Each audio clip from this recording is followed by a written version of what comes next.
If I create my reality, why am I creating people in my life getting cancer? Well, see, you're not creating that. But here's the thing.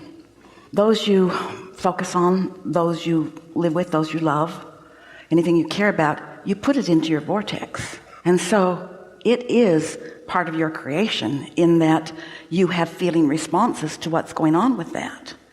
And the most wonderful influence that you can offer is to be able to hold someone as your object of attention and feel good while you do it. If you hold someone as your object of attention and you feel worry, then it's you sort of out on the raw and ragged edge, not accompanied by your inner being in that moment. Your inner being isn't letting you go, but you're not allowing it to be part of your vibration in that moment. And so your help isn't that much.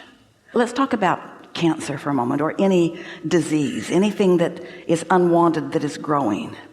It isn't a surprise that it expands in your human environment because it's on everybody's mind. It is evidence of a vulnerability that so many people feel. That's part of the reason that Esther is not wanting to watch, especially TV news, is because they're so sure you've got it.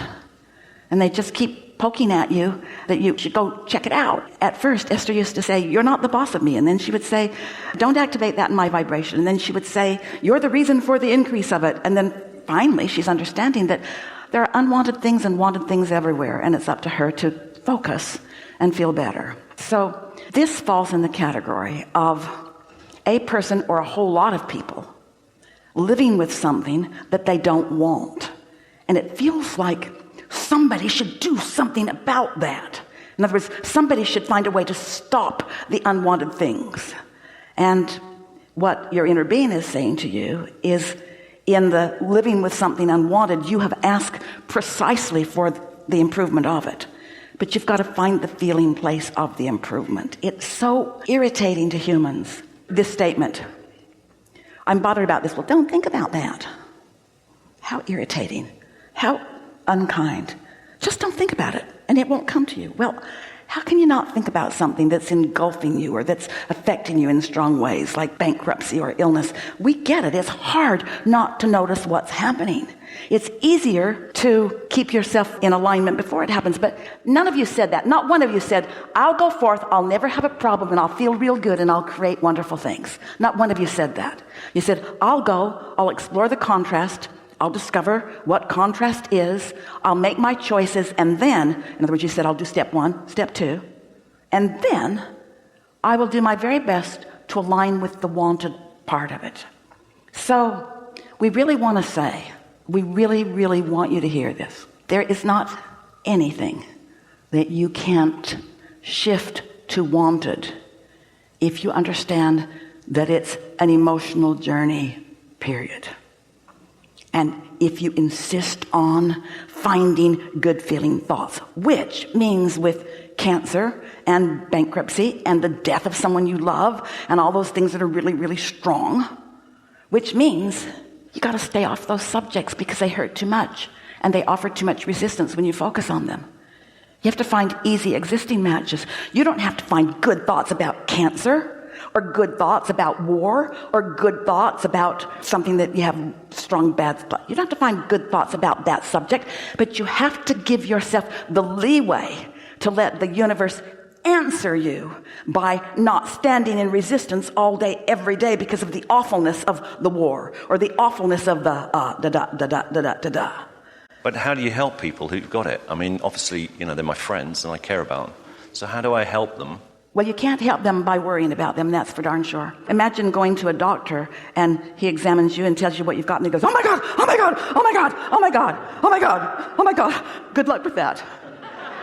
You'd like to hear from a doctor, "This is manageable and do these things." And so you want to stand in that knowing too.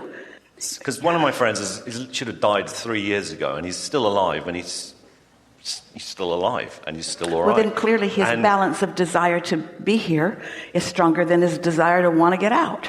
In other words, he's got stuff he still wants to do, so his path of least resistance is calling him. But you're missing the point of what we're saying to you. I am. What we're saying to you is, you got to mind your business and tend to your feeling, or you can't help anybody. The ridiculous story that we tell is it's like you want to show off that you're productive, and so you vacuum the entire living room without plugging the thing in. And anybody that's watching from the other room or from outside where they can't hear thinks, oh, you're really diligent, you're really going at it, but you're not getting anything done. You're just going through the motions of it. And the way you plug your vacuum in is by finding a thought that feels good, and then another thought that feels good, and another thought that feels good, which means, and this is the thing that humans can't get. You have such a hard time hearing this. You think it's your responsibility to feel as bad as they do, or you can't help them. And the opposite is true. When you feel as bad as they do, you're no help at all. Esther felt that way when Jerry made his transition. A lot of people around her seemed to go on with life as usual, and Esther couldn't get out of bed. She couldn't understand. Can't they be more sensitive to me? Why are they talking about happy things? Why would they be happy? Don't they know that this is not the time to be happy? And she knows all this stuff. She knew all that stuff then. We talked about this earlier. Humans want to calibrate to people. So if I feel bad, you need to be there for me. But if I feel bad and you empathize or sympathize there with me, then we're not getting anything done that either one of us wants. So somehow you have to just let yourself know. And we've certainly talked about it here today. Just get off the subject. Don't call cancer wanted or good. Just get off the subject and call that artwork beautiful. Just get off the subject and enjoy whatever it is you're eating. Just get off the subject and enjoy this and be thankful about this and that and this and that and this and that. Until you tip the lever on this emotional scale. See right here, there's all the way to the worst feeling. There's fear and all of that, depression, insecurity, despair. Esther couldn't even get her mouth to make water. Her mouth was just dry for months. She just couldn't get her mouth to make water. That's what fear does to you. So insecurity, jealousy, blah, blah, blah, blah, blah, icky. But when you get up here to boredom, it's a relief at least, and contentment. See right there in those words that are hard to read, it says tipping point. Once you get there, then the rest comes easily, but you got to get yourself to there. You got to get yourself to there to be of any value to yourself or to anybody else. And your physical world would call you selfish and arrogant and uncaring because they don't understand the law of attraction. They don't understand what your gut is telling you. Not helping, helping, not helping, helping. If you take the statistics of the world, right now today, if you took the statistics of the world with everything that's going on, most people are on the lower half of the emotional scale and feel justified doing it. Everybody's pointing over there and saying bad, bad, bad, bad, bad. Everybody's pointing in a different direction. Not everybody, but most everybody who's paying attention. Bad, bad, bad, bad, bad, bad, bad, bad, bad. When the well-being is dominant, you got to let yourself see it, you see. There are higher laws that we've been talking about all day here. You are source energy in physical bodies. You have power that you don't engage with or utilize because you kind of got off the track of calibrating to other humans, jumping through hoops for other humans.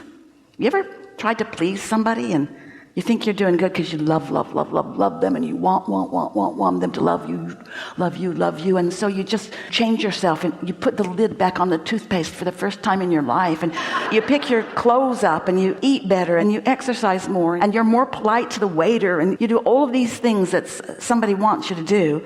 And almost as fast as you accomplish one, they think of something else because you're not their problem. You're just there. Have you ever found yourself just getting better and better and better at things? Well, I check that off and I check that off and I check that off, but I'm still in the doghouse all the time because I just can't do enough because it's not my action or behavior or being that's making them happy or not. And my wife's displayed some of those characteristics. They are responding based upon their relationship with their inner being and giving me the credit or the blame for how they're feeling. Well, a lot of people are doing that, and we get it. It's reasonable. We understand it. It's just not ever going to work. You got to want to feel good no matter what. You got to want to feel good no matter what. You got to want to feel good no matter what. And you got to believe, and this is the hard part, we know. You got to give yourself a chance to feel a little better and a little better and a little better. Esther would go through a few hours and realize, man, I haven't felt bad. She wears eyelashes, false eyelashes, and has for decades.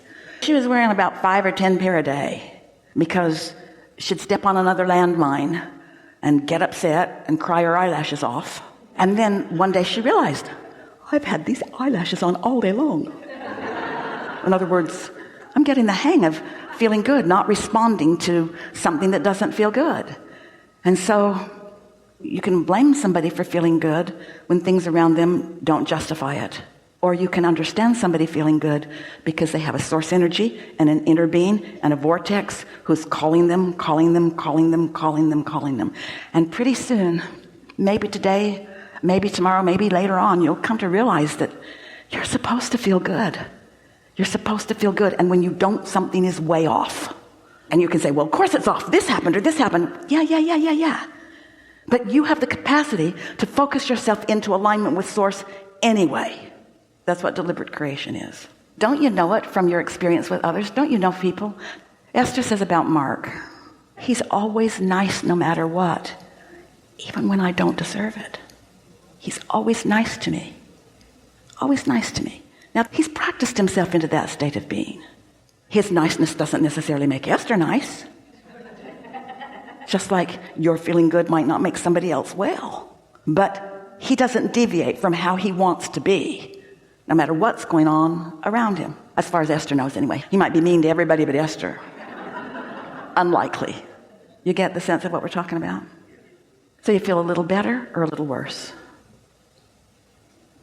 I feel confirmed in what I've been doing because I haven't been worrying about my friend. It is obviously upsetting because he's my friend and it brings up some emotion, but I haven't been walking around worrying. Good. I have been, I can't really explain it, but I've been being like that, like you were talking. Yeah. And he's still alive. We have another good idea. We'll give it to you really quick. So years ago, we showed Esther the placemat process. She had too much to do and couldn't possibly do it all. And so Jerry and Esther were in a restaurant and there was a paper tablecloth with crayons. And so we told her to make a little page and draw a line down the middle of it. And on the left side, write things I'm going to do today. And on the right side, write things I'd like the universe to do today. And then we encouraged her to just write down the things that she really was going to do today. Just those things, not the 500 things that she had been saying she was going to do every day and didn't do. Just the things you're going to do today. And everything else, just deliver it to the universe. So she sat there. She got her pen out of her purse because the crayon was too slow for all of this, but she wrote all the other things that were on her list. Just delegate it to the universe. And by the end of that day, Esther had done her things because it was a short list. She only put things that she really needed to do that day. But it was really interesting. So many other things just sort of took care of themselves. Someone she'd been trying to reach for a long time called her. And something that was a problem ended up not being a problem. In other words, several things on the universe's side of the placemat got taken care of. So with things like that, Esther met a new friend. He really, really needs money, and he really, really needs it now, and he really, really needs it fast. She writes it on the universe's side of the placemat and feels happy because she knows what that means. When you ask the universe with expectation, your power of influence can help people. Some time ago, Jerry and Esther were sitting on the porch, San Antonio, Texas, drought, long time drought, everything was dry. Their 3 acres at the time was drooping, and Jerry said, Abraham, we want some rain. Esther said, yeah, we want some rain. And we said, why do you want the rain? And they said, because this isn't good. Everything's drooping. Things are dying. The rabbits and the deer in the bushes are thirsty. The air isn't clear. And we said, you didn't answer our question. You told us why you don't want drought, but you didn't tell us why you want rain. Very different feeling. Oh, that made sense. Why do you want the rain? And they sat there and Esther said, I like how it smells.